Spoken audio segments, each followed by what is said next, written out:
Buenos días. Soy el pastor Pedro Pérez y les damos la bienvenida, como siempre, a Crosspoint Español, donde nuestra misión es pues apuntar nuestras comunidades hacia Jesús.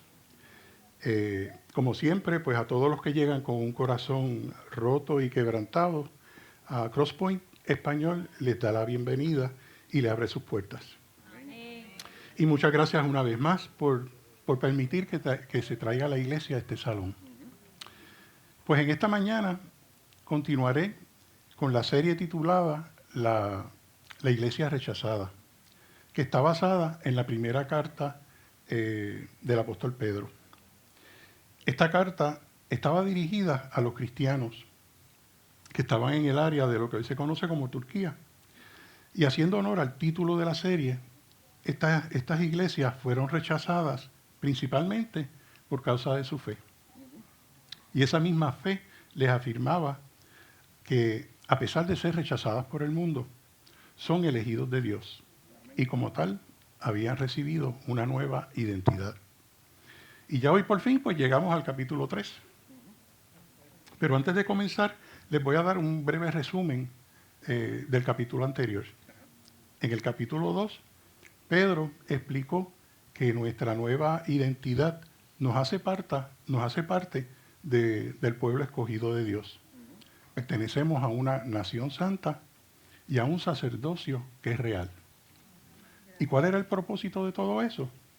Pues que los cristianos proclamaran las virtudes de Dios al mundo a través de llevar su palabra y viviendo en una forma tal que a través de sus buenas obras los que no creen llegaran a conocer a Dios para que en su día lo glorifiquen.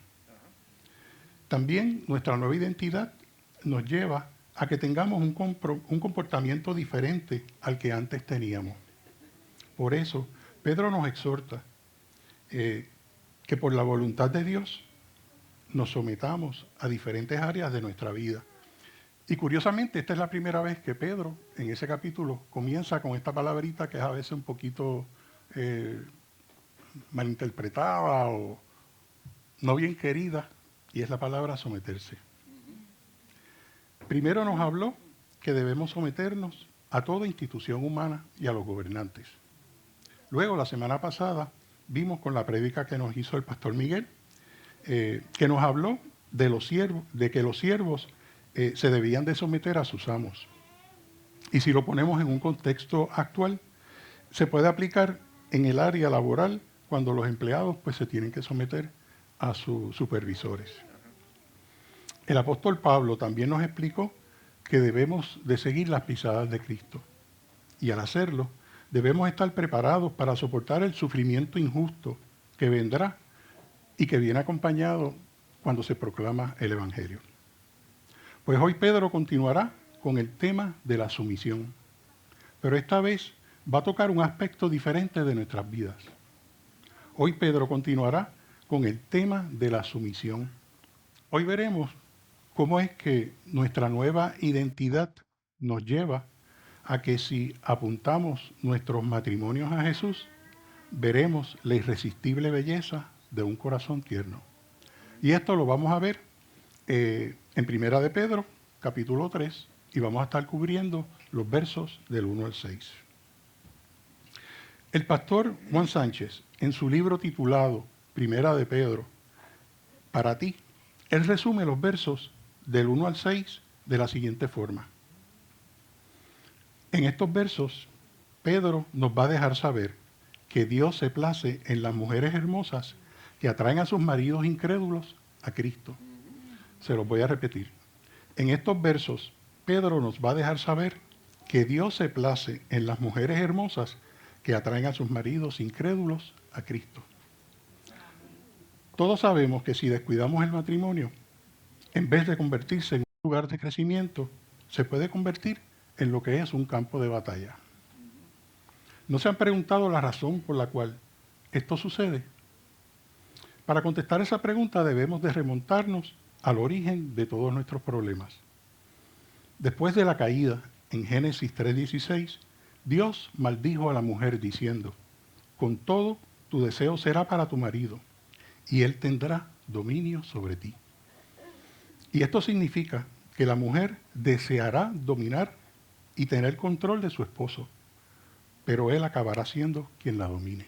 Luego, el mismo lenguaje es utilizado por Dios en Génesis 4:7, cuando le dice a Caín que si no se cuida, el deseo del pecado es el que lo controlará a él. No hace falta tener dos dedos de frente para concluir que esto dio motivo a lo que hoy es, pues, lamentablemente, la batalla de los sexos. Con este trasfondo es que Pedro, en los versos de hoy, nos demostrará cómo es que el Evangelio transforma la relación entre el hombre y la mujer, deshaciéndose de esa maldición en Génesis 3. De manera que sin más preámbulo, pues vamos a leer juntos Primera de Pedro, capítulo 3, los versos del 3 al 6. Y como acostumbramos, pues lo vamos a hacer de la versión que no le gusta a Luis, de la versión, la Nueva Biblia de las Américas.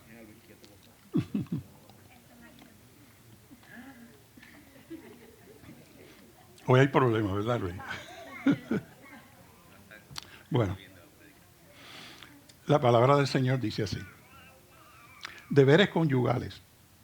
Asimismo ustedes, mujeres, estén sujetas a sus maridos, de modo que si alguno de ellos son desobedientes a la palabra, puedan ser ganados sin palabra alguna por la conducta de sus mujeres, al observar ellos su conducta casta y respetuosa.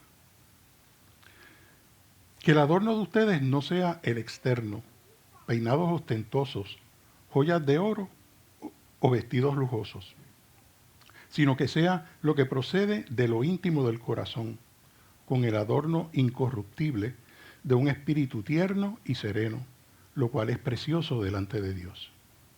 Porque así también se adornaban en otro tiempo las santas mujeres que esperaban en Dios, estando sujetas a sus maridos. Así obedeció Sara a Abraham, llamándolo Señor, y ustedes han llegado a ser hijas de ella si hacen el bien y no tienen miedo de nada que pueda aterrorizarlas. Y esta ha sido la palabra de Dios para nosotros. Oremos. Padre amado, te damos gracias, primero que nada, por permitir que en esta mañana podamos escuchar lo que tú tienes que decirnos sobre el matrimonio, que es la piedra angular de toda familia. Sé que tú sostienes en tu mano a cada matrimonio de esta iglesia, y por eso te pido que el mensaje de hoy los anime a que tengan un mejor mañana. Y a los matrimonios que por alguna razón estén pasando por momentos difíciles o quizás de separación, te ruego que intervengas para que redimas sus corazones de la misma forma que tú nos redimiste cuando te dijimos, te acepto a mi vida. Y todo esto te lo pedimos para que, sin importar cuál sea la decisión que tú tomes, terminemos siempre dándote la gloria a ti. Gracias. Y todo esto, como siempre, lo pedimos en el nombre de Jesús de Nazaret. Amén. Amén. Bueno, como veremos en esta mañana, los versos del 1 al 6 no son un tratado que nos van a explicar cómo es que se debe de llevar un matrimonio. Más bien Pedro se va a referir a un tipo particular en la relación del matrimonio. Pedro se va a centrar en el tipo de matrimonio que se identifica en la Biblia como matrimonio con un yugo desigual. Sé que para los que no están familiarizados con ese término, pues le va a parecer un poquito extraño. Y no se preocupen, pues se los voy a tratar de explicar brevemente. Gracias. ¿Qué es yugo desigual y cuál es su origen? El término se originó en los tiempos de la ley mosaica del Viejo Testamento y fue específicamente en Deuteronomio 22:10, cuando se le prohibió al pueblo de Israel que arara el terreno con un buey y con un asno. Esta prohibición se basaba en el contexto agrícola de que al unir un animal fuerte, o sea, el buey, con uno débil, un asno o un burrito, no podían arar en una línea recta, dificultando esto pues la labor de arar el terreno, y finalmente iba a terminar lastimado el animal más débil, que era el burro. En el Nuevo Testamento, Pablo lo trae a colación en 2 de Corintios, capítulo 6, verso 14, y lo hace para advertir que si un creyente se unía con un no creyente, se exponía a poner en riesgo su fe y compromiso con Dios. Repite eso, por favor.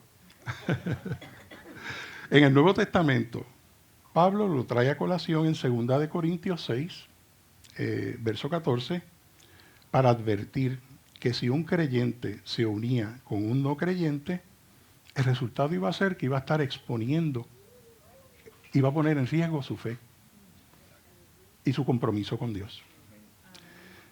En la antigüedad, la esposa se suponía que siguiera cualquier inclinación religiosa que tuviera su marido. Pero obviamente eso siempre pues no fue así. Y hubo casos en que la esposa se convirtió al cristianismo mientras que su marido permanecía incrédulo. ¿Se pueden imaginar ustedes la presión que debió de haber sentido la mujer en esa época, viviendo en una sociedad donde el cristianismo comenzaba a estar etiquetado como subversivo y quizás hasta ofensivo para la cultura?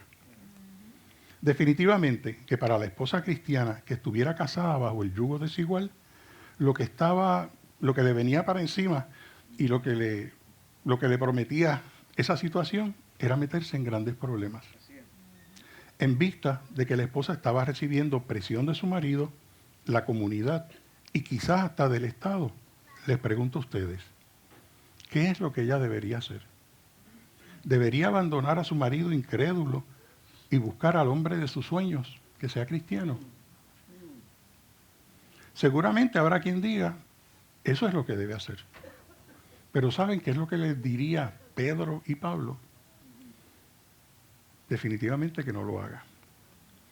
Como pudieron ver, el tema que preocupaba a Pedro hace casi 2000 años, aún sigue siendo relevante en nuestros tiempos y en nuestras vidas. Pero antes de desempacar los versos, quiero que lean una cita de un escritor americano llamado Zig Ziglar. Tiene un nombre extraño. Zig Ziglar. Ok, pues este autor dijo lo siguiente, y va a estar en pantalla. Yo no tengo forma de saber si te casaste con la persona equivocada. Sé que hay personas que tienen muchas ideas erróneas sobre el matrimonio y no saben lo que se necesita para que un matrimonio sea feliz y sea exitoso. Soy el primero en admitir que es posible que te hayas casado con una persona equivocada. Sin embargo, si tratas a la persona equivocada como si fuera la correcta, es muy posible que termines estando casado con la persona correcta. Pues con esto en mente, vamos a desempacar el texto de la prédica de hoy. En estos 6 versos, Pedro nos va a mostrar 3 indicadores de una mujer que tiene un corazón tierno. Y son los siguientes. El primer indicador será sus acciones. Son sus acciones porque ellas van a hablar más que sus palabras. El segundo indicador va a ser su actitud, porque esa es la característica más bonita que ella tiene. Y el tercer indicador va a ser su admiración. Va a ser su admiración porque su admiración debe ser más bíblica que convencional. ¿Y qué quiere decir eso? Eso quiere decir que para ella los principios y enseñanzas de las Escrituras son más importantes que las normas que le dictan la cultura y la sociedad. Pues vamos a comenzar con la primera.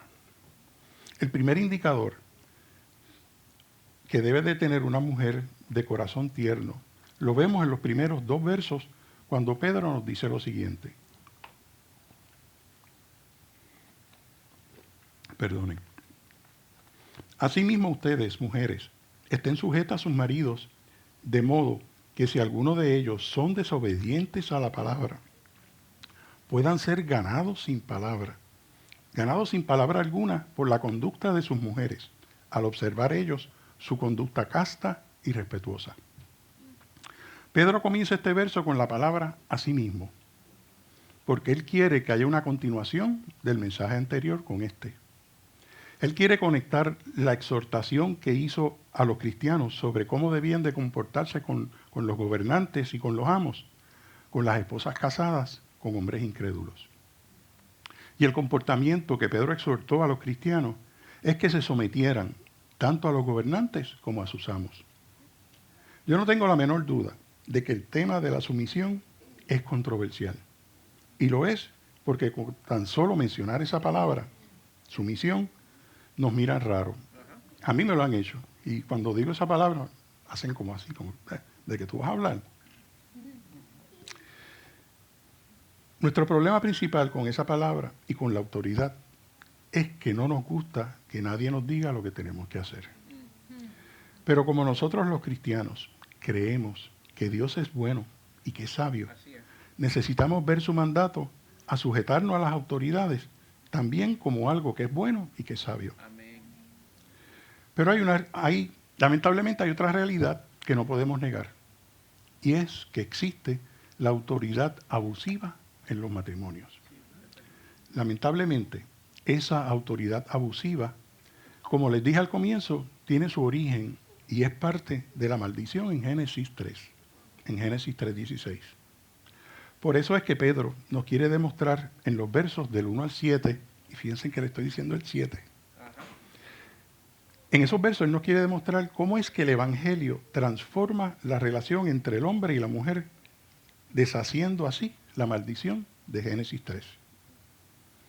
A pesar de que en esta semana yo solo les estaré predicando sobre los versos del 1 al 6, el pastor la semana que viene va a estar hablando del capítulo 7, que va a tratar sobre más o menos lo mismo de hoy, pero enfocado a los maridos. Así que por eso le incluí lo del 7, porque básicamente tienen el mismo concepto. Pues aprovecho para dejarles saber cuál es la política de la iglesia Crosspoint Español en cuanto a la autoridad abusiva. Si de casualidad eres una mujer o un hombre que está dentro de una relación abusiva, busca ayuda inmediatamente de las autoridades que sean apropiadas y de tu pastor. Y les aclaro que esta no es la situación en la cual Pedro está hablando en estos versos. Él está hablando sobre la base de un matrimonio no abusivo y el mandamiento impopular para las esposas, que es el de someterse. ¿Saben la razón por la cual la autoridad y la sumisión son buenas? Porque tienen su raíz en la Trinidad. Y entre las tres personas que la componen existe una unidad de esencia. Cada persona es igualmente Dios, pero el Hijo se somete al Padre.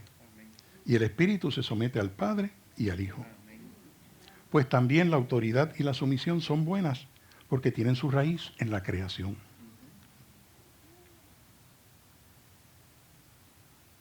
Qué susto. Pensé que había tocado algo mal aquí. Se lo voy a repetir. También la autoridad y la sumisión son buenas porque tienen su raíz en la creación. Sí, el hombre y la mujer fuimos creados a la imagen de Dios. Nos dio la orden de ser fecundos y nos dijo, en Génesis 1:28 nos dijo, llenen la tierra y sométanla. Dios creó al hombre para liderar, proteger y proveer para los que están bajo su liderazgo. Y creó a la mujer para que fuera su ayuda idónea. Iglesia, es en este papel que la mujer debe de afirmar y animar el liderazgo de su marido. Como pasa con Dios en la Trinidad, el hombre y la mujer comparten la misma esencia, pero tienen diferentes papeles de autoridad y de sumisión. La autoridad y la sumisión son buenas porque reflejan el carácter de Dios, mientras que la rebelión contra la autoridad es mala porque refleja el carácter de Satanás. Es importante que tengamos claro que el contexto específico de la sumisión de las esposas es únicamente a sus maridos. El punto que quiero hacer es que Pedro en ningún momento está llamando a las mujeres a que se sometan a los hombres sin estar casadas. De la misma forma que la sumisión no se basa en quién es tu marido o cuán responsable es él, tampoco se debe de basar en si tu esposo es creyente o no. La sumisión, como les dije antes, tiene su raíz en la autoridad buena y sabia de Dios. Por eso les pido a las mujeres que no escuchen mal la palabra sumisión y la interpreten con el sentido bíblico que Dios le ha dado desde el comienzo de la creación. Sumisión no implica algún tipo de inferioridad moral, intelectual o espiritual. La sumisión no es un sinónimo de debilidad. La sumisión es sinónimo de tener control de tu fuerza y decides hacerlo no porque nadie te esté obligando, sino por tu propia voluntad. El hombre y la mujer son uno en Cristo, queriendo decir que al estar unidos espiritualmente a Jesús, el estatus social y género pierden toda su importancia, porque fuimos transformados en nuevas criaturas en Cristo y tenemos una nueva identidad. Lo vemos en Gálatas 3:1, cuando establece que no hay judío ni griego, no hay esclavo ni libres, no hay hombre ni mujer, porque todos son uno en Cristo. Ser uno en Cristo significa que no hay distinción entre personas. Por lo tanto, lo que Pedro y Pablo les están diciendo a la esposa creyente casada con un incrédulo es: continúa con él, no te rajes, no lo dejes. Pero Pastor Pedro, es muy bonito todo lo que me ha dicho, pero usted me está diciendo que yo tengo que someterme a un marido que es incrédulo y que él no se somete a Cristo. Exacto, gracias por preguntar. Pues la contestación es un rotundo sí. La exhortación a la mujer es a someterse a un marido incrédulo con el propósito de que tu conducta respetuosa hable más fuerte que las palabras, para que sea un testimonio poderoso a tu marido que es incrédulo. John Piper dice lo siguiente, y va a estar en pantalla. El esposo no reemplaza a Cristo como la autoridad suprema de la mujer. Ella nunca debe de seguir el liderazgo de su esposo hacia el pecado. Aun cuando una esposa cristiana tenga que permanecer firme en Cristo contra la voluntad pecaminosa de su marido, podrá mantener su espíritu de sumisión. Puede demostrar con su actitud y comportamiento que no le gusta resistirse a la voluntad de su marido y que anhela que él abandone su pecado y la guíe en rectitud, para que su disposición a honrarlo como cabeza pueda volver a generar armonía. O sea que el deseo de ella es que todo se restablezca y estar bien con él. Continuemos con la segunda parte del primer verso cuando dice, y va a estar en pantalla el verso, sí. De modo que si alguno de ellos son desobedientes a la palabra, pueden ser ganados sin palabra alguna por la conducta de sus mujeres. Pueden ser ganados sin palabra por la conducta de sus mujeres, al observar ellos su conducta casta y respetuosa. Nuevamente, pastor, ¿quiere decir esto que el marido incrédulo no necesita escuchar el Evangelio y con solamente observar el comportamiento de su mujer, que es creyente, puede ser ganado por el Señor? Nuevamente la contestación es un rotundo no. El pasaje de Pedro, y hay unas versiones, déjame seguir. El pasaje de Pedro, sí, el pasaje de Pedro no contradice a Romanos 10:17, que nos deja bien claro que la fe viene por oír la palabra de Dios. Lo que sucede en este caso, y hay versiones que no dicen que no cree, pero en este caso dice al marido desobediente. Lo que sucede en este verso es que Pedro se refiere a un marido que es desobediente y no obedece la palabra. Ser desobediente significa que deliberadamente, conociendo lo que debe hacer, lo desobedece y no lo hace. O sea que ese hombre ya escuchó la palabra. Por lo tanto, en este caso, se refiere a un marido al cual el Evangelio ya le ha sido predicado, pero él lo rechaza. Y por eso es que Pedro le dice a la mujer que en lugar de convencerlo con argumentos verbales, su conducta casta y respetuosa hablará por sí misma.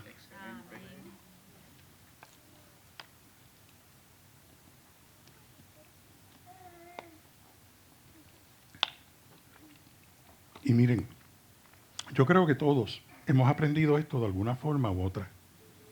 Y es que en muchas ocasiones nosotros somos más exitosos si no usamos palabras excesivas,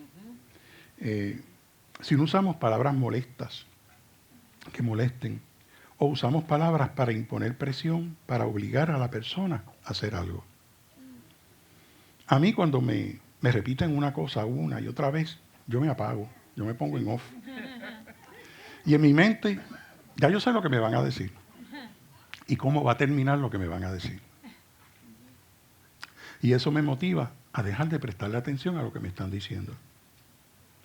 Pues esa es la idea que Pedro nos trae en este verso. Ya ella ha compartido la palabra con él, pero ha llegado el momento en que necesita algo más que sus palabras. Cualquier tipo de presión cristiana que le quieras aplicar a tu marido no va a servir de nada, y menos, especialmente en el hogar. Ahora voy a ser el abogado del diablo. ¿Alguna vez ustedes han considerado cómo es que se siente el marido incrédulo con una mujer que es cristiana? Del saque, el pobre hombre se debe de sentir amenazado. Y se siente así porque cuando todos nos casamos, juramos que nada se iba a interponer en nuestro matrimonio.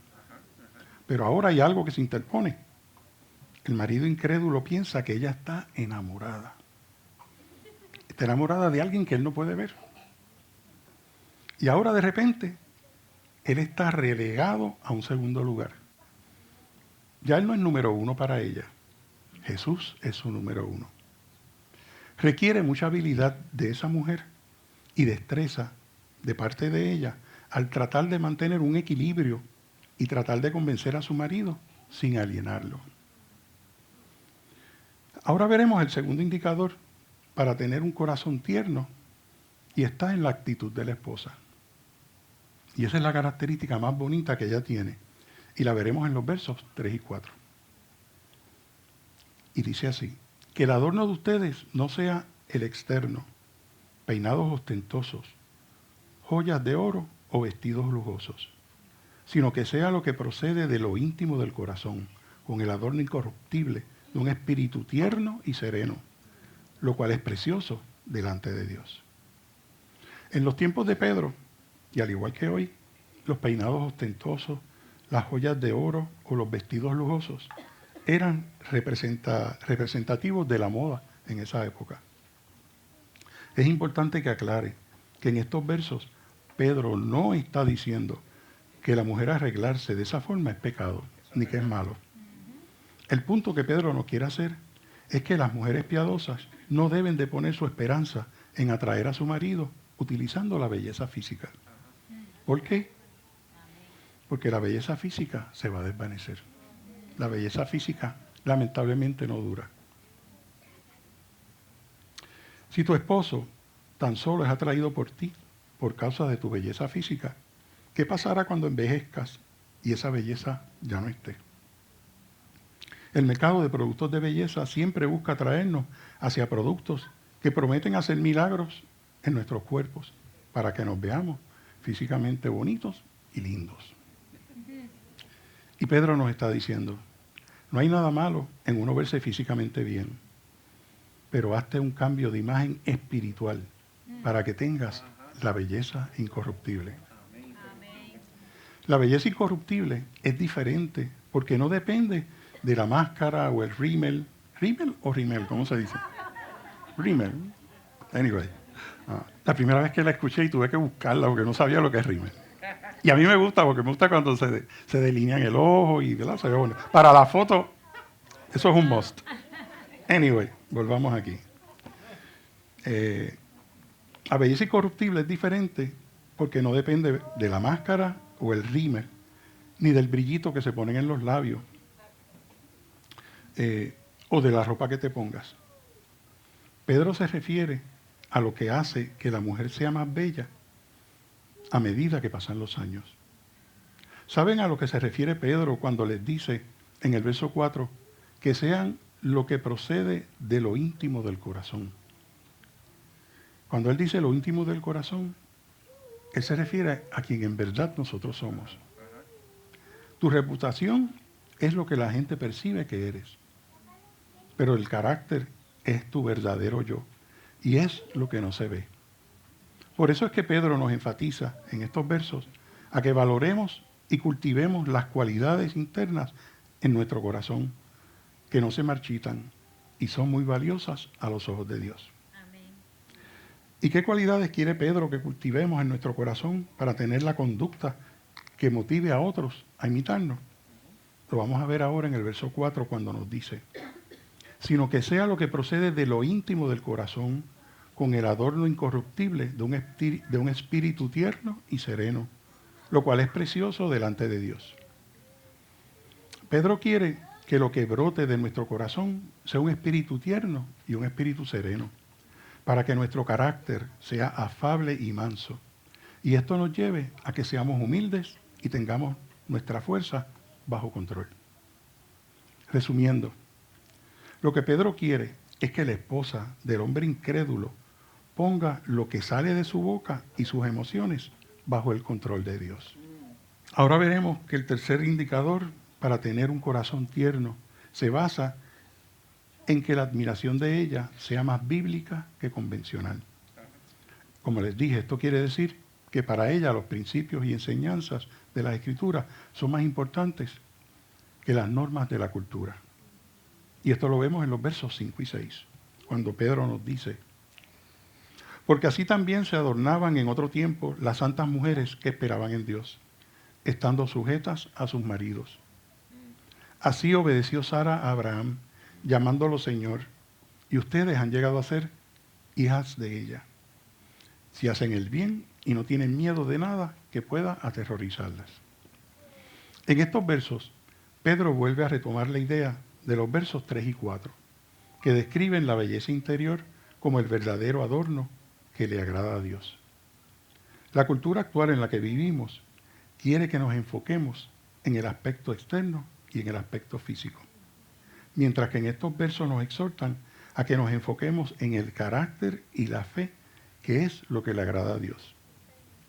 Más importante aún, creo que es el hecho de que Sara, a pesar de que su esposo Abraham la puso en riesgo por tener miedo y la presentó como su hermana delante del faraón y de Abimelech, ella siempre le demostró una profunda lealtad y confianza a su esposo Abraham.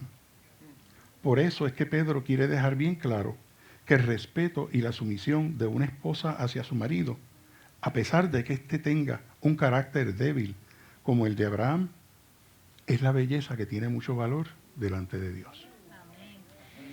Y para terminar, Pedro establece en el verso 6 que si haces el bien, refiriéndose a someterse a su marido, al igual que lo hizo Sara, te convertirás en su hija.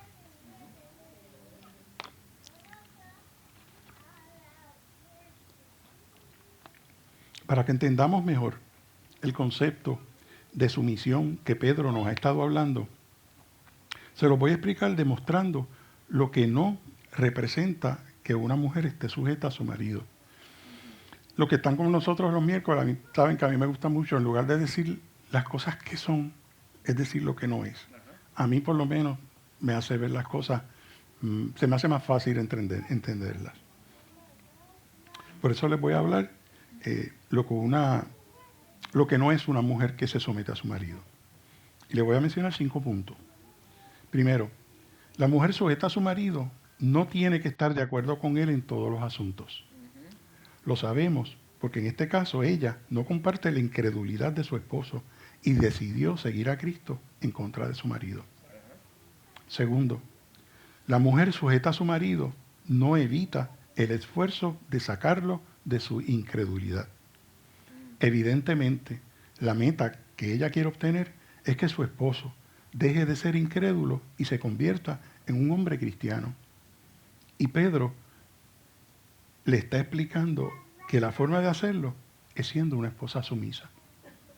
Tercero, la mujer sujeta a su marido no antepone la voluntad de su esposo a la de Dios. Claramente Cristo es quien dicta la forma que ella va a llevar, de la forma que ella va a llevar su vida, y no su marido. Cuarto, la mujer sujeta a su marido no se fortalece espiritualmente de su esposo. Dios es el recurso de ella para obtener su fuerza espiritual. La mujer sujeta a su marido no le teme más a su marido que a Dios. Se trata de que ella ha puesto su esperanza en Dios y le teme a Él por encima de todo. Ya ella no tiene razón para temerle a cualquier otra cosa, ni que su conducta sea manipulada por el temor. Al marido incrédulo ver este comportamiento en ella puede resultar en que él le pregunte en qué es que ella ha puesto su esperanza y él y el hombre Dios quiera, se pueda convertir. A pesar de que el nombre de Jesús no se menciona en estos versos, esta carta de Pedro está repleta de referencias a Jesús y a su muerte en la cruz por nosotros. Por eso, cuando habla de tener esperanza en Dios, sabemos que la podemos tener a través de lo que Jesús hizo por nosotros al morir en la cruz. Un esposo no creyente va a sentirse en segundo lugar al ver que el amor que su esposa siente hacia Dios es superior al que siente por Él. Por eso Pedro trata de explicar cómo es que la esposa puede mantener un balance, viviendo para que su esposo se sienta honrado y conquistado, mientras ella mantiene a Dios en primer lugar. Es difícil hacer ese balance, pero de eso es lo que Pedro nos está hablando aquí. Le voy a dar un consejo no solicitado a las esposas. Hermanas casadas, puede ser que hay ocasiones en que la sumisión a tu esposo sea difícil llevarla a cabo. Y puede ser más difícil aún si la prioridad está en obedecer a Dios primero que a tu esposo. Por eso, si esa situación se presenta en tu vida, recuerda que eres una hija de Dios y vive como una hija de Sara, sabiendo que podrás enfrentar cualquier adversidad porque estás haciendo lo que es valioso delante de Dios. El grupo de adoración puede ir subiendo. Perdón. Esto que les voy a decir ahora en realidad nos aplica a todos. Pedro exhorta a las esposas con maridos incrédulos a que no impongan la fe a la fuerza o a que insistentemente le prediquen. Pedro quiere que confiemos en que Dios también puede obrar a través de nuestra conducta silenciosa. Al Pedro enfatizar que el adorno de la mujer no solamente debe de ser externo, sino del corazón, y que debe mantener un espíritu afable y apacible, nos debe dejar saber que eso es lo que quiere Dios y es de gran valor para Él. Y lo es porque esto conlleva que ella sacrifique el apego a la vanidad, que todos, en mayor o menor medida, tenemos. Y también nos lleva a que sacrifiquemos la validación externa que siempre nosotros estamos buscando. Para terminar, yo quiero decirles que yo comprendo cuando hablamos de cosas relacionadas al matrimonio, van a ser vistas a través del lente de las experiencias que cada uno de nosotros haya tenido o esté viviendo. Por eso, puede que hayan personas aquí que son solteros y deseen casarse. Y quizás cuando escucharon el sermón sobre el matrimonio, les causó frustración o decepción. También puede que hayan personas que estuvieron casadas y ya no lo están porque sufrieron la pérdida de su cónyuge.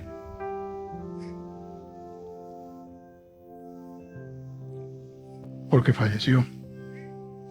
Y cuando escuchan hablar sobre el matrimonio, se entristecen.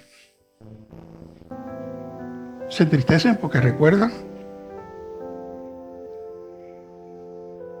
el valor de la pareja que tenían y la han perdido. También sé que hay personas que han experimentado la bendición de un buen matrimonio y ese es el tipo de matrimonio que todos debemos usar de modelo. También hay matrimonios que han sido disueltos por causa del divorcio.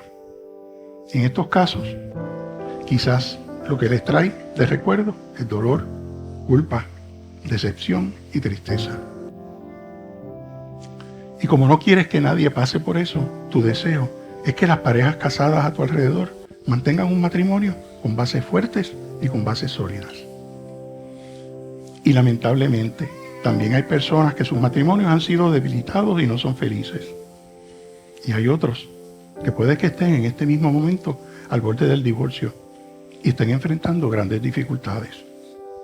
La pregunta que nos debemos de hacer es la siguiente: ¿a dónde yo puedo ir a encontrar respuestas que me ayuden a fortalecer mi matrimonio?